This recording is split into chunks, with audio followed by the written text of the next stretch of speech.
to another episode of the Dancing Goats and Angry Cloud live stream. Tonight's episode is going to be a very special one because we're talking all about magic. And no, I'm not talking about the card game. Oh man! Damn it! I had my whole set back there. Damn, Sam, I have all my binders over here. Man, you should have clarified. Instantly log off. Leaves chat. I do realize putting magic in all caps with the exclamation point may be slightly misleading. Yeah, just a little bit. We're all nerds here. What do you want from us? Yeah, I was kind of hoping for some trading card games. Yeah, I thought this was gonna be like a gaming stream, like me and you versus a cheese and cheese and boom, Nah, nothing like that. However, to start off tonight's discussion with something that is going to be rather lighthearted, I want to bring up a very interesting little book. Icelandic Magic for Modern Living. Okay. Now, the reason I bring up this book is because let me show you the very first magical stave that they have in here.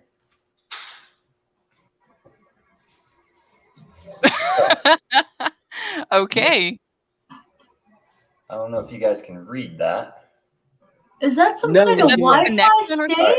Yeah. Yeah. Is that Wi-Fi summoning? I'm going to Connection. Is it something about connection or something? I don't know. I can't tell if that one is like a joking one. So, listen to the instructions. You take your router and you carve the stave onto it using the tip of a narwhal tusk. Place the router in a bucket and fill the bucket with Brennivin. Leave the router soaking in the bucket for 24 hours. Your Wi-Fi will always be super fast and your house will smell of caraway. Is that a joke? It sounds like it. I'm sorry. It sounds like a joke. It sounds like are they paid by the Wi-Fi companies to make us buy more hardware? When I got this book, because it was super cheap, so I was like, why not? When I got this book, I thought it was going to actually have some actual staves that have been updated for modern life, but no. Now I'm curious if people actually are doing this. It is a joke.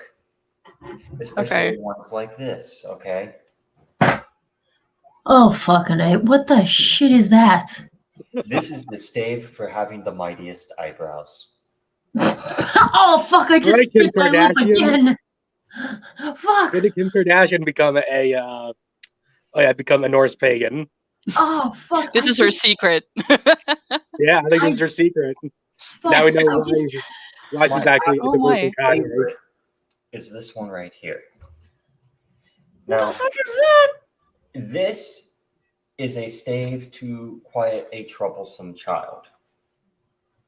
Oh, you need that, definitely. The instructions. What do you do? Carve it on their forehead or something? No, listen. Ow! Shit. Take a piece of duct tape. They will listen after that. Can I say this? The tape using the children's crayons while reciting the words Bium Bium Balu Balu Og Dilla Dilla Do. I just imagine this child being so confused. It's just is this punishment? I'm confused more than scared. Can I say this? At the eyebrow stave, I had bit my lip 3 days ago by accident. I just re-bit that lip in my complete uncontrollableness, and I'm in pain. I don't think that stave is what it's for. Oh, that hurts so much. And I have a special guest on my end. He's small and furry. Now, while the staves in this book are absolutely hilarious, and a great book to buy if you want to laugh and you want to do some joke magic. I really seriously doubt that any of these staves would do anything. Oh, Sean. However, your eyebrows are non-existent. Hang on. I am totally going to paint that onto my Wi-Fi router and hope that I get fast Wi-Fi.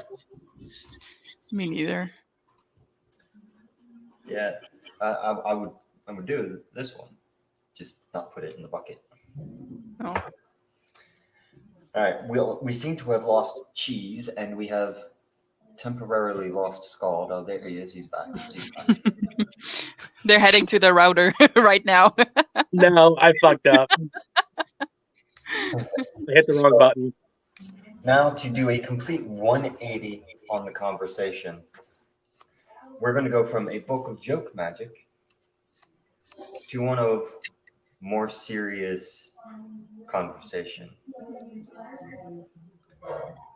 The Grimorian Baron. Now, while this book is actually a book of Christian magic, not pagan magic, I'm going to make that very clear right now. This grimoire is a collection of black magic. Mm-hmm. It is essentially what most people would consider evil. However, Sorry about that. there's no such thing as good and evil. It's all a matter of the intent that is behind it. So, while people want to say that black magic is bad and that you shouldn't do it, if you don't understand black magic, how do you expect to be able to counter it?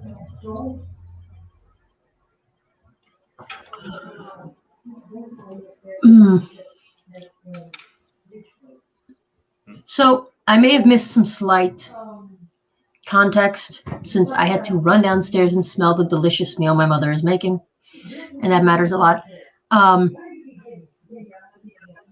When we're talking about black magic, what any kind? Are we talking about like black magic isn't spells? Or are we talking stuff like shadow work? Okay, so shadow work is not the same thing as black magic. Okay. Okay. Black magic is a term that's usually used to refer to certain practices that would be considered anathema by everyday society. For instance, some of the spells in that book require the use of like body parts from freshest organs. And I honestly can't condone anything like that.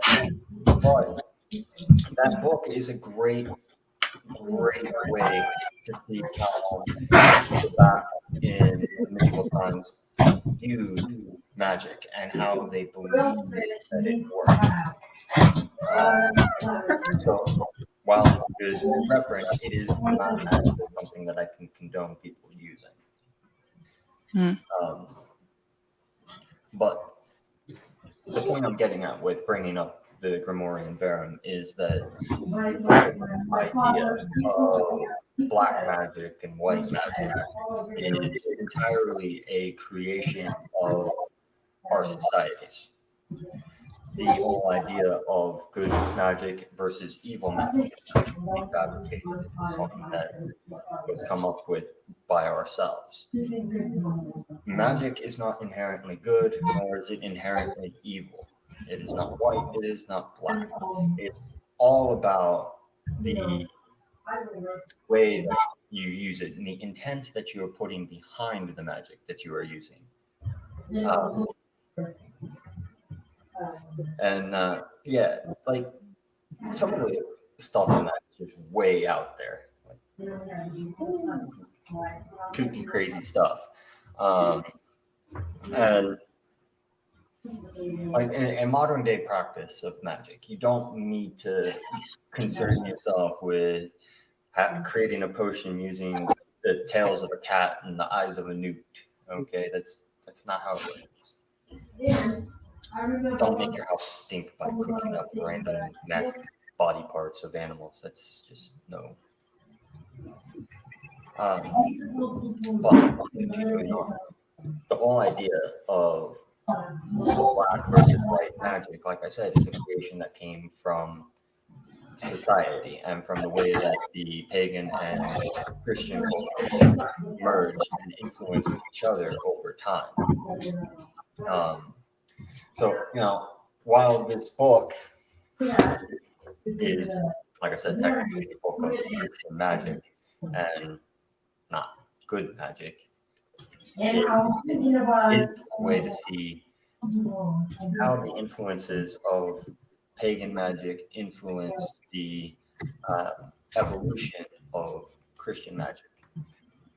Since Christianity did, in fact, become the dominant religion in the world, it is impossible to say that they had no influence on the practices of other religions, just like it's impossible to say that other religions had no influence on the way that they practiced. But it's just one of those books that you will see pop up in pretty much any occult group or occult shop, and it's worth picking up simply for the fact that it is an interesting read, and that's all.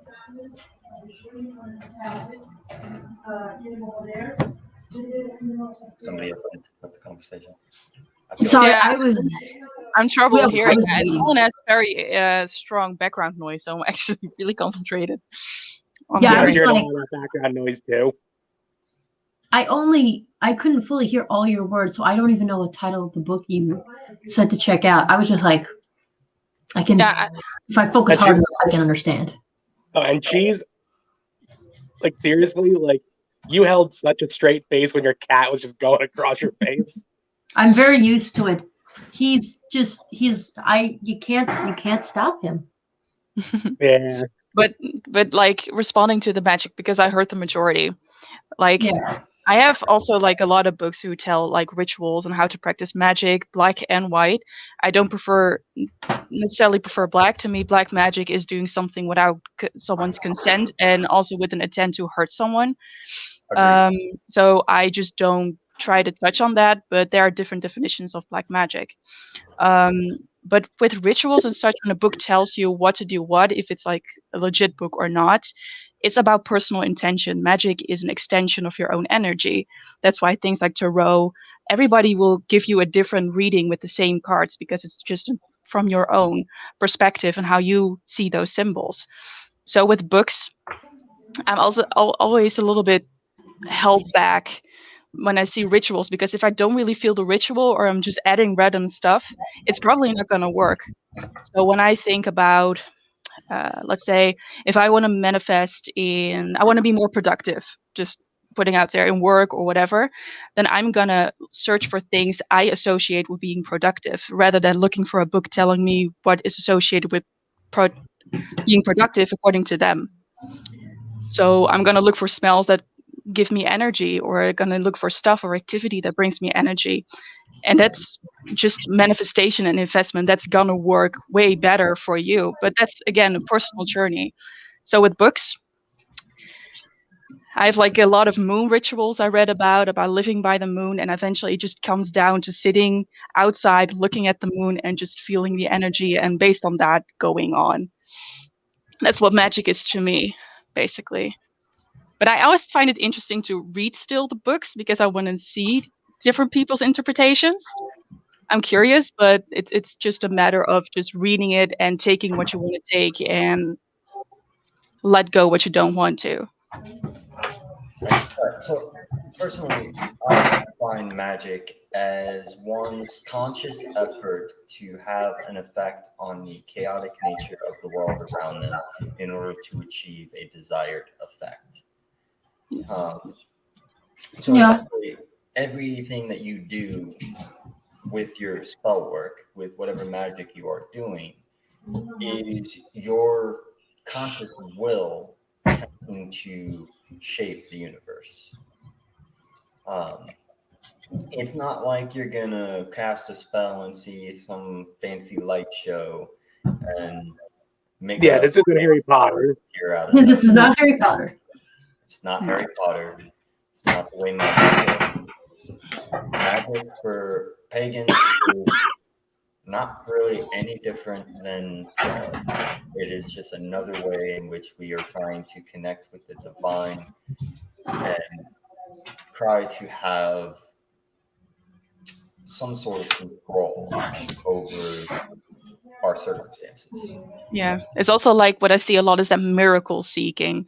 Like we expect to do some magic and everything's going to turn out fine, or some amazing thing is going to happen. But things with manifestation and just magic work in general, it takes little steps. If you want to reach a bigger goal, then manifest in the little steps beforehand, and then you will eventually reach that. That's the magic of it. I mean, I don't want to bring too much logic into it because magic isn't technically something people associate with logic, but it is sometimes making the logical steps to your own manifestation to be realistic in some ways. So yeah, I definitely agree that it's that consciousness is also like the common sense. Like you're not gonna do a money spell and win the lottery a few days after. That's not gonna happen. If you want to do that, you have to break it down. You have to act upon it actively. Correct. Just doing a spell one time is not going to necessarily mean that the effect that you're wishing to happen is going to happen. The more intent you put into it, the more often that you do the spell, the more likely it is that you will achieve the effect that you are desiring. Mhm. Plus, magic's a very personal thing. Just because you do the spell one way one time, then it works, it doesn't mean the next time it'll work the same way. Exactly. You always have to have that little bit of experimentation going on in order to find what works best for you.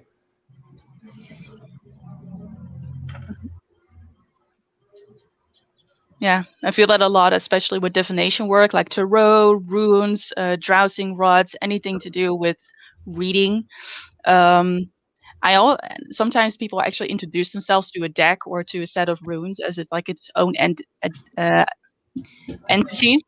But I kind of see it as using a tool, or would see even a weapon like a sword. I mean, you require learning and skill and techniques in order to use it, but you can still fight without it. And you can still create stuff without it. It just makes things easier, and it's an extension of your own body.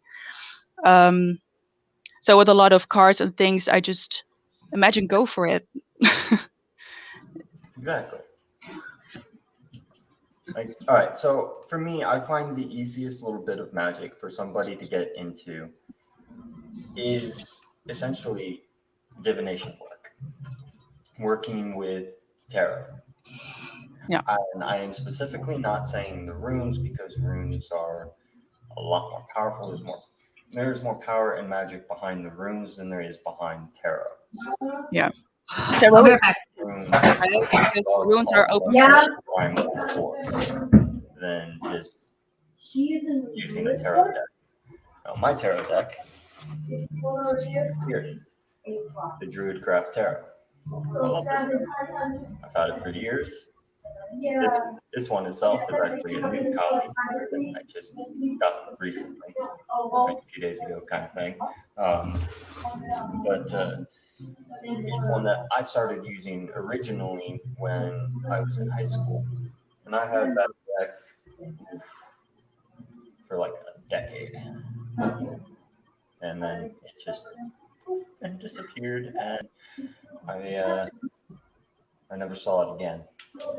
Although I am slightly hoping that when I clear out these boxes from my move, it will turn back up. That will be awesome. Then you have two. Then I'd have two decks. You have a spare one. I would. I'd have a spare. I could have one that I use for travel and one that stays home.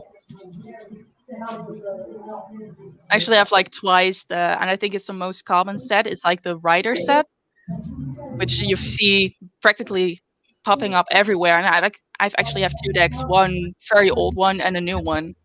Just one I can trash and just a to go to tarot card, which I take with me everywhere.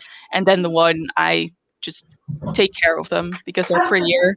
and I just feel like I don't want to ruin those.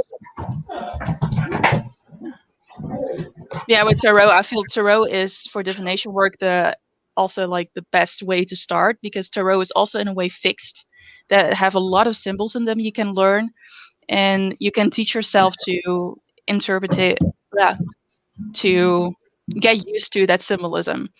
And when it is with the runes, they are pretty abstract symbols, and there are more common themes, so it's pretty hard to link a lot of symbolism and basically think further with the runes. Well, a tarot card will have like a lot of symbolism in that with a certain theme, which is pretty easy to learn. I mean, there are a lot of cards. I mean, they're like average 74 cards separated in different groups, so it's a lot to learn. But still, it's compared to the runes. When you see a picture of a tarot, everybody gets a certain feeling with it. It's like a little piece of art. I mean, I bet like this is the very common rider tarot, but if you would put them next to the same tarot card from the Druidcraft you still get the same idea, just in a different style. And that's the fun thing about tarot. Right. That stuff? Yeah. The ace. So this is what the Ace of Pentacles looks like from the Druidcraft. Yeah, and this is from the Rider Tarot. Yeah, see, that's the very nice so thing. easy for you to pull up that quickly, because I just pulled a random card out of my deck. Mine was on top. This one was on top. That was mine. I literally just pulled the card right off the top, and See, that's I've the been one thing just, about tarot. like, you can see, it's split into 2 decks. Oh, that's really pretty. Spots. So I just reached in to the top one. I grabbed it, looked at it, and then go Ace of Pentacles. So obviously, we were supposed to draw that card. So there's a reason there. Yeah, Grimstein makes a point. There's also an actual tarot system. True. And most decks come with some starter book to help you read them, or at least help start interpreting the deck. Like with And me, like, referring to the runes. yeah, unlike runes where you have to just buy a book or 6 or 7, and then you have to do an entire, who knows how long, forever, really. But like even just to start, it could take you months just to because you have to basically talk and experience every rune separately, and people have different ways that they pull. There's no real systemic way to use a rune. I've discovered. Like me and my mother are like real tarot deck collectors, so we have a shit ton of tarot card decks. And I'm just gonna interject real quick. The Ace of Pentacles for the Druidcraft deck refers to relationships and success. Yeah. So yeah, apparently we're gonna have a 6-year peaceful and enduring friendship. Yay. Well, the thing with tarot is you have the big arcana or arcane and the small arcane, and the small arcane is also broken up into wands, swords, cups, and pentacles. Each of those 4 groups representing an element as well. So with pentacles, it's actually earth, which stands for wealth, relationships, in a more family kind of base, but also in roots, ancestry. So you find the Ace of Pentacles actually being the start or the root more of that. So the start of wealth, the start of a family connection. So we got this. This will explain a little bit. This is all of the cards in the that's so many. 74, I believe, something around that. The center ring are the inner mysteries. They're your major arcana. The middle ring is like your king, queen, and king, queen, princess of the different cards. They're part of the minor arcana. Then on the outer ring, you have all the number cards. So on this wheel, there's a different spot on. Oh my goodness! No, stop! Different holidays, like if you can see that, I don't know if it's going to focus. That's pretty muddy, my bro. Different spots on the wheel that correspond with different religious celebrations or holidays. Bad doggy. So Oh my goodness. you got, like I said, you got your major arcana, which is your inner mysteries, and then you have your minor arcana, which is your outer mysteries. So I'm so Because sorry dog to eaters, interrupt. I'm so sorry to interrupt, but I feel like I have to interject this because I bought this toy for my small dog. He's about slightly smaller than this. is that a He goat? ripped. It's one of those lamb chops. He ripped the tail off, and then he made a hole, and he was just sticking his face and pulling out the stuffing. What I'm basically saying is that stop trying to eat its ass. Yeah, I think your dog is just into rim jobs. I'm sorry. Ain't He no was shame just, in that. Dogs are gonna be dogs. I haven't sewed up the hole yet, so he was just yes, pull the stuffing. It's either the ears or the tail they go for first when getting a new toy. It's either the ears or the tail. Actually, looking at the comment section, yeah, they're actually 70 and 78. I mean, there are some major arcana cards. Sometimes they exclude some cards. Sometimes they add some cards. I know sometimes with the deck you have judgment. In some decks it will be rebirth. So there's a lot of mixing going around with certain cards. Sometimes there you have judgment and rebirth. So, but generally, like the rider white one is personally the one I would recommend for starters for really the symbolism. But actually, just deck you're drawn to, basically. So,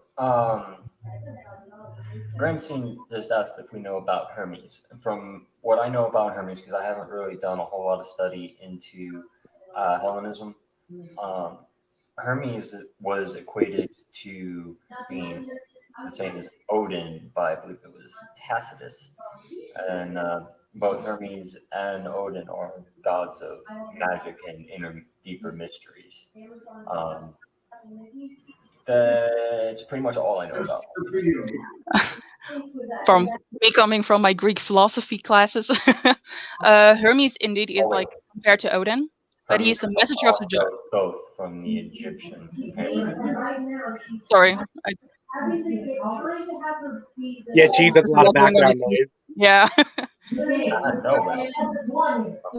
there we go. Yes, nice. Yes, Right, repeat. But yeah, Hermes is also Thoth, the Egyptian god, or equated to Thoth. But yeah, I don't know anything else. I don't know a lot about Egyptian. I do know of Greek.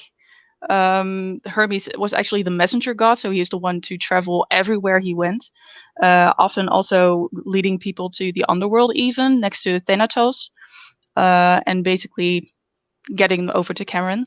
But he was also known to be a trickster god, which I find very interesting. I mean, if I were to, you see, often with Loki, he's linked to Prometheus because of the punishment thing going on and the really directly going into Zeus's command. But Hermes was actually more like the trickster, so you kind of could even say they're kind of split up. But I believe Odin sometimes even also pull tricks. He's a shapeshifter as well in a way. Odin, Heimdall, and Loki are all tricksters. Yeah. A lot of people don't realize this, but Heimdall technically can be considered a trickster spirit since he does shapeshift and he does trick mortals on multiple occasions throughout the story. I mean, like the whole entire story about how he birthed the class as a man was just him disguising himself as a normal human and tricking the women into sleeping with him. Which it's not very nice. Also, that connection with the three brothers thing, Heimdall, Odin, and Loki, because they're all tricksters in some way. Maybe it's a family thing. Could be wrong. It's just family business. Because I know even Odin, he tricked. Oh yeah, Jackson Crawford's done several videos recently that have, in some way, shape, or form, connected to that whole entire theory about Odin, Heimdall, and Loki being brothers. He has not come out and said that he agrees with that, but he has put out several videos recently that relate to that theory. Maybe not like directly, but the information he gives does call back to that theory. So, since we know that Odin, Heimdall, and Loki are all shapeshifters, shapeshifting in itself is a form of magic. Okay. So True. they are all in at least some way practitioners of magic. Odin and Loki are the only ones that I remember actually like being depicted as performing any magic other than shapeshifting. Heimdall, as far as I'm aware, it's just the shapeshifting. Yeah, you can also argue that maybe the hearing of Heimdall could also be some magic use, because it's really extraordinary. But That, according to the Voluspa, is because he left his ear yeah, at the well of Mimir. yeah, but the only two, well, one deity we know sure did that too is Odin. And in a previous episode, we also speculated, also thought of speculated, great being Dutch, and that Loki might have left his tongue there because he's the talker, the mouth sewn shut. Yeah, very persuasive. I'm still 100% positive that might have been the case. Also, just linking those things, it's like each of them like confirmed is like two of them, and then it all kind of connects in a way. But I believe all three of them were like practicing Seder 100%, together with Freya, of course, and Frigg. I think so too. Which is interesting because they're all like, well, Loki is on a discussion. They're all male deities, and still Seder is sometimes considered to be a female practice because of Freya and Frigg. Well, the most, I feel prominent deities in Norse mythology are actually male performing magic. Even though magic is supposed to be a feminine art, and thus the male gods that do practice it are essentially ridiculed and called women or ergi just because they practice Seder. But the modern conception of what ergi means is completely wrong. All right, like just because you were calling somebody ergi didn't mean you were tearing them down. Because think about it, in Norse society, flyting or the ritual of insulting was a common practice. It was something that was always done. Like, so calling someone ergi for practicing Seder and the more feminine arts would make sense to say during a ritual insulting session, during a flyting. Which, by the way, I love the fact that on the Discord every once in a while we have flyting. It's awesome. Okay. I think that's also something still pretty common in Europe as well. I mean, I see in the Netherlands, people are very direct and they're just calling you out. It's still something that is just common in Europe to do. A lot of people interpret it as offensive, but it's still something that's just part of the culture here. We don't wrap it up in a present and present it to someone. We just say how it is, and sometimes people just take it for some reason. It's pretty interesting. But goat, like how you were saying, like how in the Discord we have like those little flightings. Look at me and Irish last night. But that's really how things go here. That's very interesting. I mean, just sitting at a dinner table, like just with my family in Paris, we constantly throw shit at each other, like all the time. That's just how we come together. And it's all good. It's really like bonding. Because you just throw everything out, and then after it's like clean slate, and everything's fine. Exactly. Like I grew up, like everyone I knew, how we bonded was we busted each other's balls. Even in my field that I work in, it's a constant ball busting. Yeah, it's hell. I think it's to some degree. I mean, it doesn't have to become false or anyway, but just being direct and just. I think it's healthy. It's good for bonding. It's communication as well. Oh, exactly. Like, for example, like we had a guy who would always drink the last of coffee and never make more. So one day he finally made a pot. So we all looked at him and said, "Oh, okay. So we see you did learn how to make coffee." Yeah. Yeah, so I enjoy the fact that there's the bit of that ritualistic insulting that goes on in the Discord, because it's all in good fun. It's a good way for people to bond, but we're getting off topic. I think it's also some way, not to unnecessarily connect it, but some way of magic as well, right? Just throwing stuff out. I mean, meaning is also a lot about letting go or closing off a thing or manifesting in something new. It's so also doing that with family and such can also be a way to throw that out and start something new. Hey, look, we have cheap wine. Sorry about that. My mother's a very loud woman, and so am I. And I forgot to close the door when they called me downstairs. I'm back now, and I have wine because I need to drink. Like, yeah, exactly, cheap and wine. That reminds me, I have mead. So when I get off this live stream and from my old house and have some mead with my dinner. So, yeah. Nice. Love you have a glass. We do it like straight out of the bottle. Honestly, I just brought the glass, so that way I would be like ignored. If I bring the bottle like this, my mother will ask me questions like, "Are you turning into an alcoholic?" And I'm like, "No." You just drink it straight out of the bottle, which I bought. What? Where were we? Magic. Yeah, we were talking about how the ritual insulting could in itself be a form of magic, because by doing so, you could be essentially blowing off steam. You let things go, and in a way, you are, in a sense, having a conscious attempt to have an effect upon others by doing so. Yeah, I mean, Wow. if you like crop it up, it eventually is going to come out way worse, and then it's going to turn false, and then it's going to create real conflict in a sense. And just to be sure that I heard correct, you said ritual insulting. Yes. Yeah. Liking. Okay. Because I thought for a second you were talking about flighting, and I thought I was wrong. Yes. Oh no, you were right. Ritual insulting. I've never done ritual insulting. What comes with that? Well, just having like very open and direct conversations with someone, just throwing it out without any offense or shame, instead of cropping it up.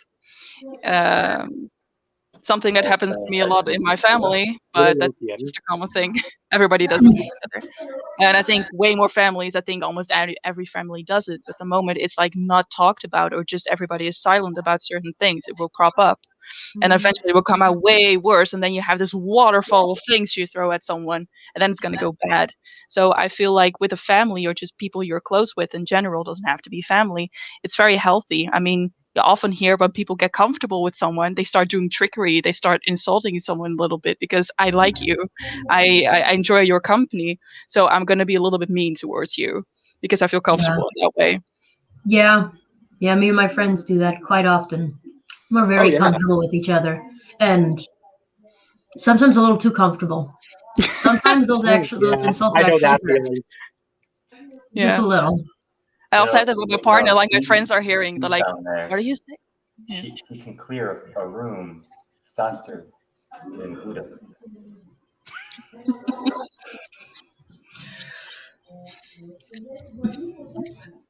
So Gouda was the only type of cheese that I could think of off the top of my head that has a strong scent to it. Pepper? Well, okay, no, I was going to say pepper jack, but pepper jack has a strong taste. It doesn't really have much of a smell. Yeah. Yeah. And Munster doesn't have a whole much of a smell to me either. Gorgonzola? I've never had a gorgonzola. Never had gorgonzola myself either. Yeah, so I don't know what it smells. I've had a couple of different goat cheeses. Those did not work out well. Not by themselves. Do you not don't try goat cheese by themselves. Existential crisis every time you eat cheese? No. Is Well, it the not thing is, some goat, I was about to cannibalism? ask, when did you make milk to make cheese? Because cheese did have a goat cheese. Clearly, the idea of milk becoming cheese is just a symbol and a metaphor for the gift of life, for the act of birthing, for the act of It how all comes one together. child is made.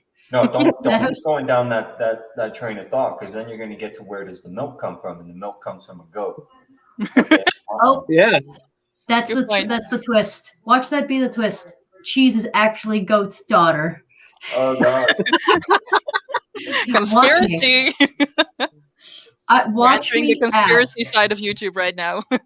Okay. If Sliding in there. Watch. I will find some way to make that a part of the D&D campaign. I will figure it out somehow.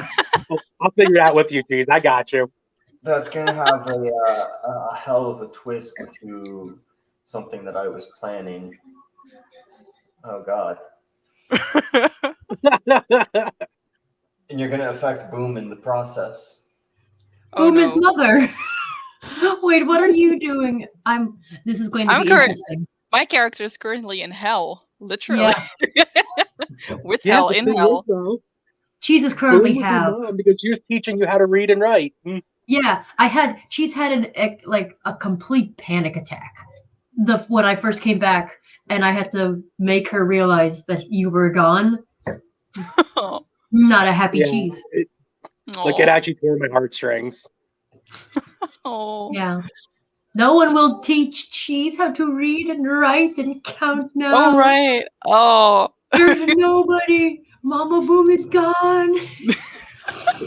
Yeah, I was like, the moment like Boom was leaving, I was like, oh, this is all gonna go to hell. Like, not like me going to hell, but just everything is gonna be complete chaos.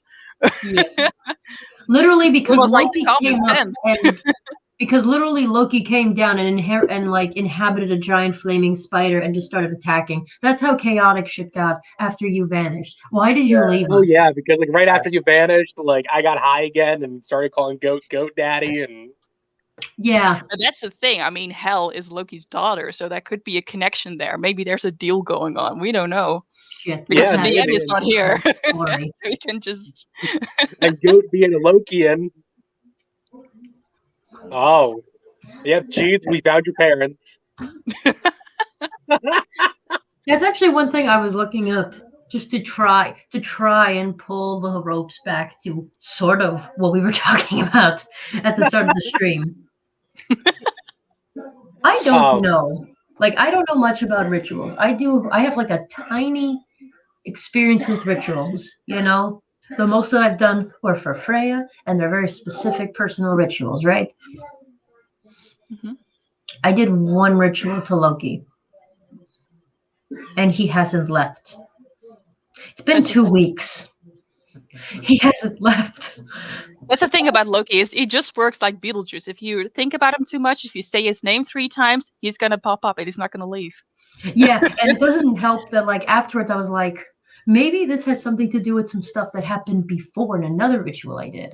Because I remember seeing a snake in the ritual alongside some other animals, and now I'm like, is the snake Loki? Now that I've done a ritual and I'm reading up on him, is he just gonna stay? Do I have to deal with Loki in my life now? Because he's caused me a lot of frustration. Oh yeah. That's the Loki symbol right there. As far as I know. Yeah. The double snake. Yeah. That was like months ago. I hadn't thought about it in a very long time. I saw a snake, a bear, and some sort of wild dog hyena thing. And I thought, I'll think about that later.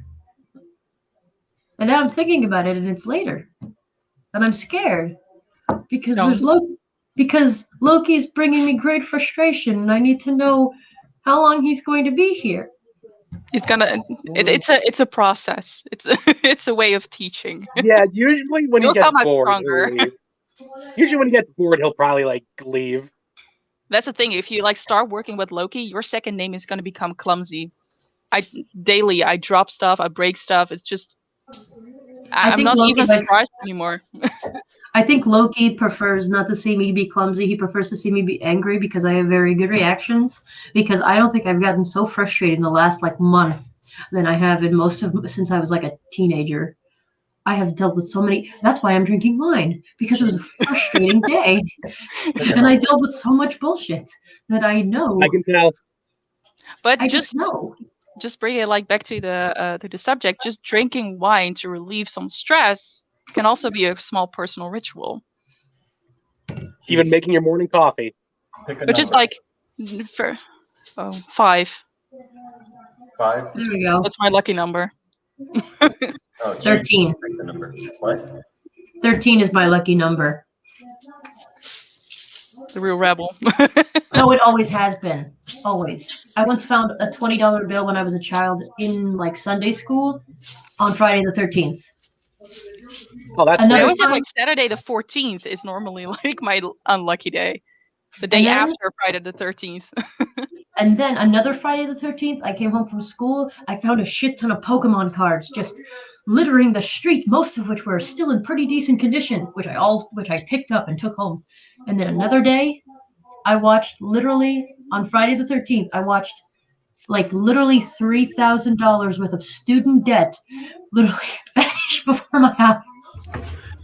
Cheese, I have a message for you from Loki. Oh no. I can't. What is Yeah, we can't That's see it, AWAS, buddy. right? That's the M. Awas. AWAS. Oh shit! It's been a while since I read the runes. Go with the flow. Yeah. AWAS is it's a rune of movement. Also sometimes related to Sleipnir. I've read in some sources, which is very interesting. Loki likes pretty ponies. All I Exactly. can say Yes, is he I've does. laughed a lot. Thanks, He Loki. really loves Sleipnir. I've laughed a lot. He has a special place in his heart for Sleipnir. Yes, he Yeah. does. Just to react to one of the comment sections, Loki I also really associate with the god of humor. I think he's the most funniest god ever. He just invites people to just laugh about themselves. He does love his dark humor, Yeah. Oh, and I by think dark that's why- humor, that's why he's been I hanging mean out he with just me. likes to see you be hurt a little. Honestly, that's probably why I had so many funny yet messed up stories about work. Yeah, you think it's just Loki being like frustrating? Loki's the reason you're frustrated at work all the time. Oh yeah, because I guarantee, like he's he's a reason for toe pain at 3 a.m. that started 3 weeks ago. All right, so real quick, I want to have a serious question for you guys. Do you believe in divine messages? Yeah. Do you believe Yeah. it's possible for people to speak for the gods? I don't think that, to be honest. Nah. Why? Let me- Because let me divine. rephrase. Do you think it is possible for the gods to give a message to somebody to give to someone else? If I it's am not asked saying, for, like- yes. I think. Yeah, if it's I'm actually, not trying to say like a person speaking on behalf of the gods to give commandments. like you're not talking about like a prophet or something. Yeah, I was No. gonna say, because in terms of like a prophet or like I don't know, maybe it's just because you have so many like there's so many in the way we were grown up. There's a lot of like ways in which we see the idea of a speaker for a god, usual or the god, because a lot of us probably grew up in like very Christian backgrounds. Usually turns off terribly because that's what the Pope is supposed to do, and that's what they did throughout a lot of history. Like we have one speaker for a god, and that word is law, and it really affects people. And usually Yeah. it's a way to just take what is everybody else's faith, people who really believe this thing, and then use it for your own personal gain. So Yeah. in that sense, no, just because it feels like it's too easily abused. Yeah, And then Yeah. it creates things like cults, like bad cults, yeah. as we see in a Well, modern yeah. interpretation. Just think of that. I've done a lot of. Then that something should be one specific way. Yeah. It just But it doesn't work. It'll create a situation in which that person will then start to have an inflated ego and start thinking that basically like they are a god. Right. Yeah. Jim Just Jones. thinking that back is about right. like I am firmly like 100% of the belief that the gods will on occasion speak to you and tell you, hey, you need to go deliver a message to this person. And like, Mm. not necessarily like, no, just thinking back like a lot of divination work I did for other people, I never told them I've had there's a things god or goddess. where, I felt like a god was telling me that I needed to go and talk to somebody. Never really like a specific message to them, but more Yeah. like, hey, this person, you need to go say something to them. And usually, whenever something like that happens, I call the person up, and either they were thinking about me, talking about me, or they had something they needed to get off of their chest. So, like personally, I do believe that it is entirely possible for the gods to be like telling you need to go talk to somebody or you need to do something. But Yeah. Yeah. It's like I I can think see that.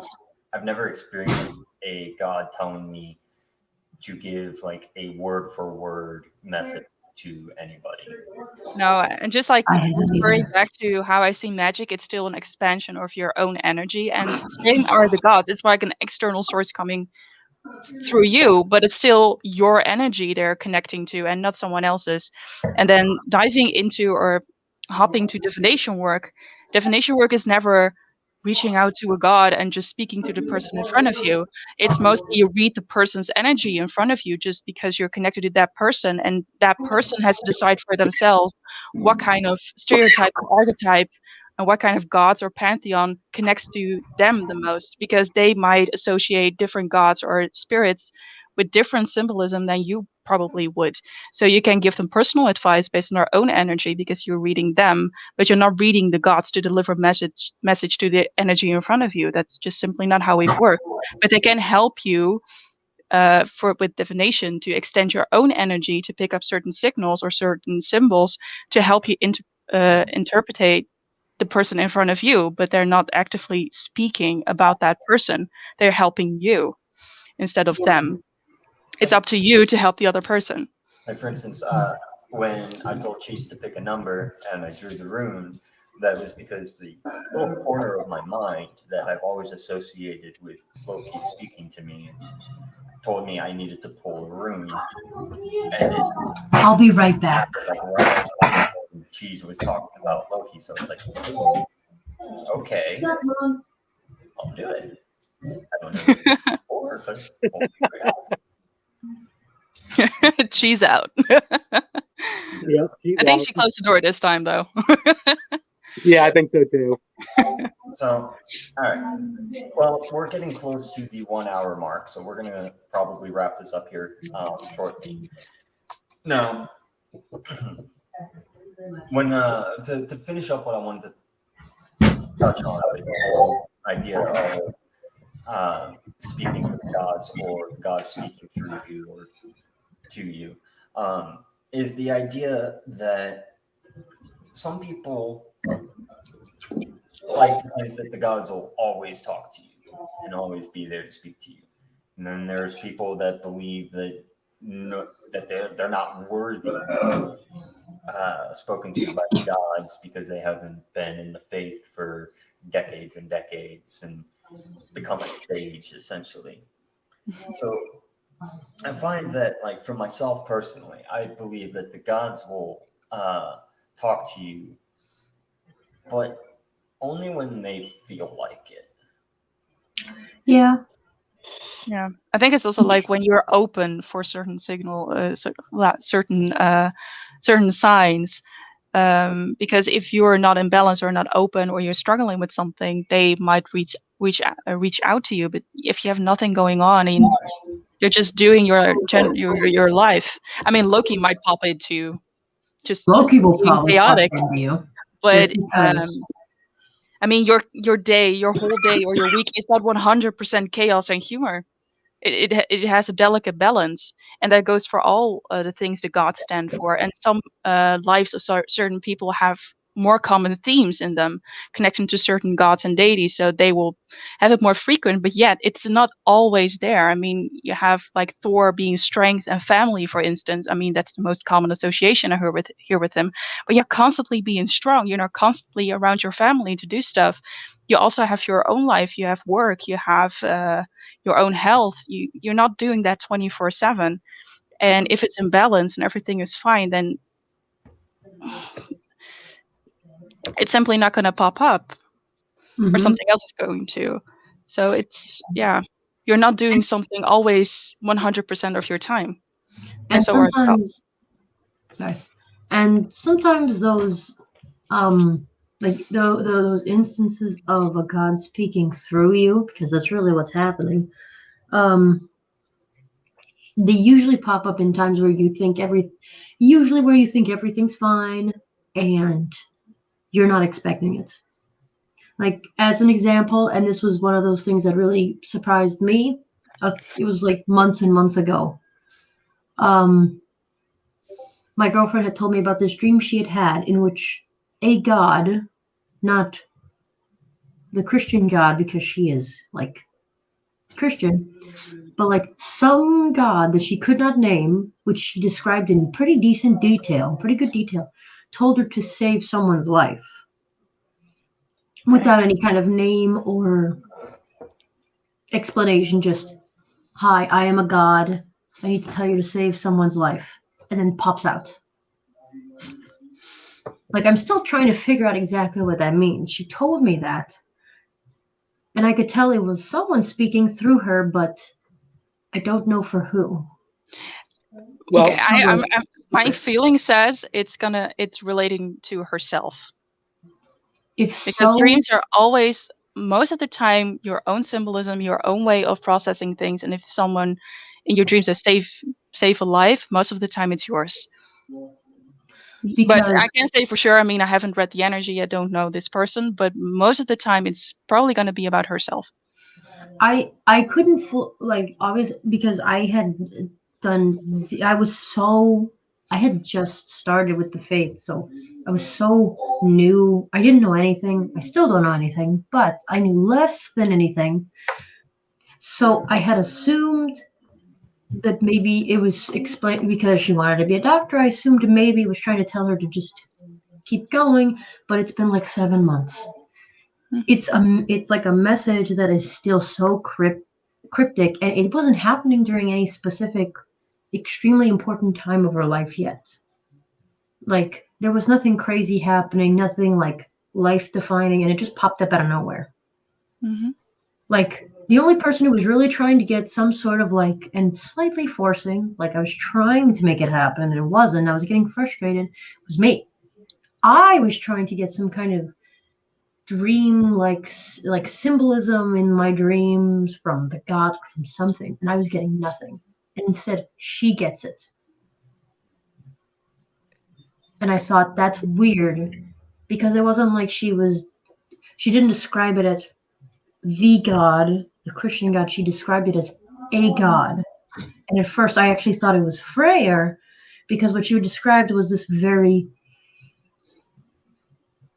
well-built, golden-haired man. Oh, hello, Angry Cloud!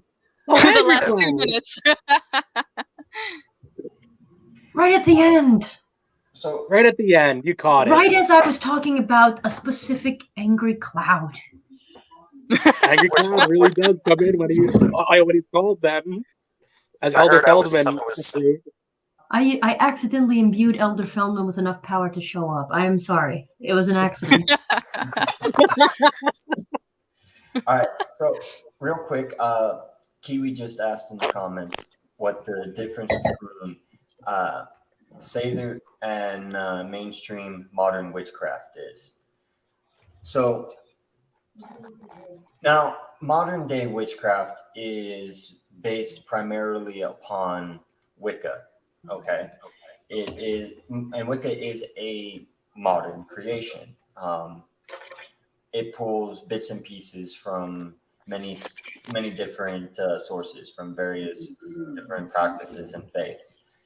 While Sather is a specific form of witchcraft that is native to the Northern European and Nordic areas, the Germanic and Nordic areas. Yeah. So while a lot of witchcraft is comparable to what you do in Seder, and a lot of Seder is very comparable to modern witchcraft, they are not technically the same thing.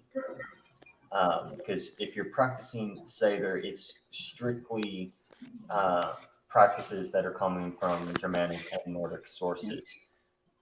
Whereas, like I said, with witchcraft, the modern witchcraft, it comes from many various sources such as Egyptian, Greek, Germanic, and Nordic, Celtic. Lots of Celtic. Lots As far Yeah. as I can Celtic. tell. Wicca Like has a it's- lot of Celtic, but you can use modern witchcraft in Seder magic as well. Yeah, like the one thing I've noticed, I've been reading some specific, trying to find specific like Seder, not Seder guides, but different. I was looking at animal spirits and animal guides, and the way, obviously witchcraft has a lot of different influences in that, and just based on what I could see, like a lot of modern, I guess, Wicca and witchcraft has a lot of mostly Celtic influence. Like I understand it obviously has like a bunch of other ones, but Mhm. main one is Celtic influences. Yeah. Like usually Celtic gods or goddesses, specifically the goddesses, and a lot of Celtic influences. I just don't know why. It's just never confuse Wiccan and witchcraft. It's not the same. Witchcraft is really a practice, and Wiccan and Seder is more connected to a certain pantheon or in a certain way of how you deal with life. Witchcraft Yeah. can be incorporated in every pagan pantheon, so it's not fixed or anything.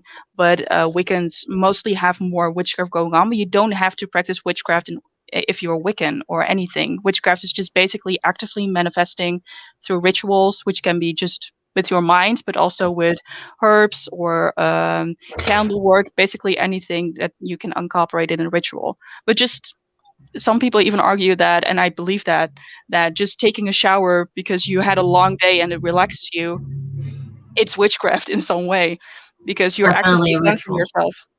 Yeah, so that's Goat also is better. modern witchcraft, which can be used for if you're following the Seder path, if you want to reconnect to the element water, for instance.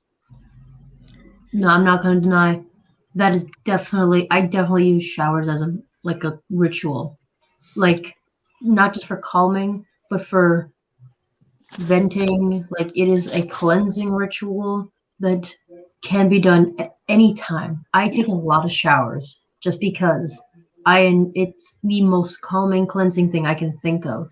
More so than even standing in like doing anything in front of my altar is going to take a shower and airing yourself, like just airing myself out, just getting rid of all, just saying everything that I may have not gotten to say throughout the day to anybody, family, friends, coworkers, people I had to deal with, and then just kind of sitting there and just letting it happen. It's extremely helpful.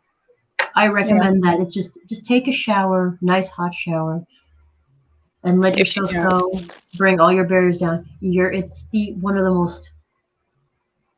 the most useful rituals you'll ever have. You'll do it every day. Yeah, and like just with water. At this point, I do have to call it on our live stream. I do to too. my children. But before we end, I want to go ahead and announce to everybody that we are going to start our next giveaway.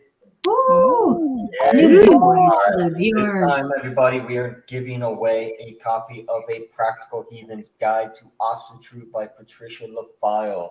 This is a great beginner's introduction into the faith. And while I have some of my own reservations about this book, again, I also do at the same time believe it is a great place to start. So, in order to enter the giveaway, all you have to do is subscribe to the YouTube, take a screenshot, and post it in the giveaways thread on our Discord channel. There is a link to the Discord in the description down below. There will also be down there a link to the Patreon for the Raven's Eye. All your support through Patreon goes directly into supplying the books for our giveaway. That's how we give these away. All right. And also keep in mind, guys, he does also have a review of that book on the channel too. Yes, Hmm. I do have a review on that channel, plus a link to where you can buy the book in the description. And if I can remember, I will add a link to the video review of this book, either in an iCard or just as a link in the description or as a pinned comment. So this giveaway, I'm going to let last a little bit longer than the last one. You will have 30 days, and we will be reminding you every week about this giveaway. So get your submissions in, get your entries in. Every Patreon supporter gets one additional entry into the giveaway. All right. So with that, I'm going to leave you guys with our final words. There's no one true way. Have a good night, everybody. Have a good night. night. Bye, guys. See you next week.